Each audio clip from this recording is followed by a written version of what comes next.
네, 안녕하세요. 네. 자, 오늘은 부동산 개발 및 관리론 부분입니다. 지난 시간에는 금융론에 관해서 이야기를 했고, 금융론의 기본적인 내용들 위주로 점검을 했습니다. 그리고 오늘은 이제 개발 및 관리론 부분에 관해서 점검을 좀 해보도록 하죠. 금융론의 경우는 지난 시간에 정리한 거, 그것만 그냥 반복해서 보시면 될 것 같습니다. 금융이라고 하는 것에 대해서 이야기를 하면서, 금융이라고 하는 것은 자금의 융통을 줄여서 쓰는 말, 그것이 이제 금융의 개념이었고요. 그런데 부동산 금융이라고 하는 것은, 그러니까 금융이라고 하는 것은 자금의 융통을 줄여서 쓰는 말인데, 재화나 서비스는 개입되지 않은 채 화폐 그 자체만의 독립적인 유통을 일컫는 말. 그래서 자금 조달 행위가 바로 금융이다 이거죠. 부동산 금융은 부동산과 관련된 자금 조달 행위를 일컫는 말.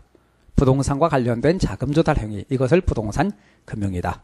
그런데 부동산 금융은 주택금융과 토지금융으로 구분할 수 있고, 우리가 주택금융이 대종을 이룬다는 것, 주택금융은 다시 소비금융과 개발금융으로 구분할 수 있습니다. 소비금융은 주택을 사고자 해서 돈을 빌리는 것, 그래서 소비자금융.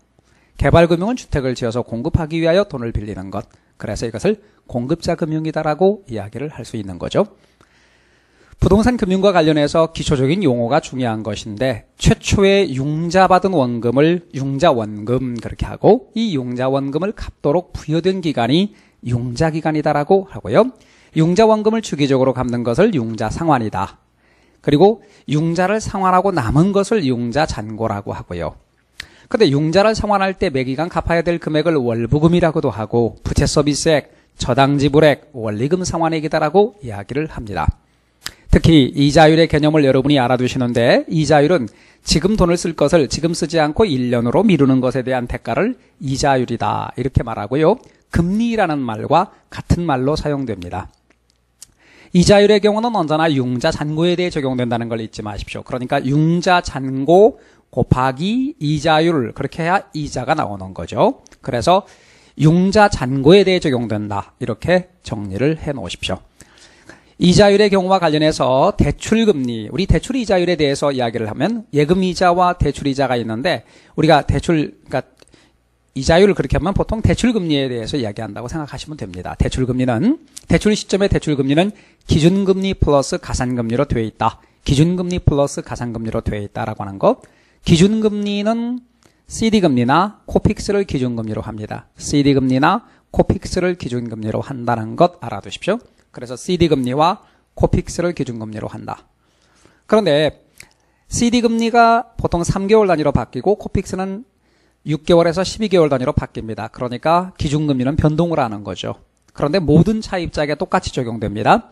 모든 차입자에게 똑같이 적용되며 융자기간 동안에 변동한다는 것 알아두시고, 가산금리는 은행 내부 정책에 따라서 정해지는 것인데, 은행 내부 정책에 따라 정해지는 가산금리는 일단 모든 차입자에 따라서 달리 적용되며, 차입자에 따라 달리 적용되며 한 번 정해지면 고정된다. 이거 여러분 잊지 마시고요.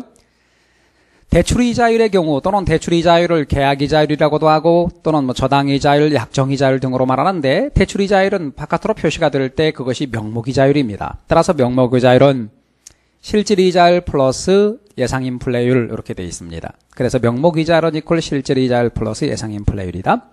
그런데 여기서 실질이자율 플러스 예상인플레율인데, 이 명목이자율이 딱 계약에 의해서 고정됐을 때 고정이자율 저당이라고 하고요.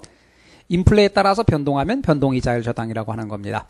그래서 명목이자율이 딱 고정돼서 7%다. 그런데 은행의 실질적으로 생각하는 수익률, 실질이자율은 4%고 예상인플레율이 3%라면 둘을 더해서 7%로 명목이자율을 정하고, 융자기간 또한 이런 고정되는 거죠. 그러니까 예상하지 못한 인플레가 나타나더라도 명목이자율은 변동하지 않은 상태로 대신 실질이자율이 줄어들기 때문에 인플레이션기에 대출자는 손해고 차입자가 유리한 융자제도가 바로 고정이자율 저당입니다. 그래서 처음부터 인플레를 높이 예상해서 초기 이자율을 높이 정하는 것, 이것이 특징입니다. 반면에 변동이자율 저당의 경우는 인플레에 따라서 명목이자율이 변동하는 겁니다. 실질이자율은 일정하게 유지합니다. 실질이자율 4%, 예상인플레율을 2%라 한다면 6%가 되는 거예요.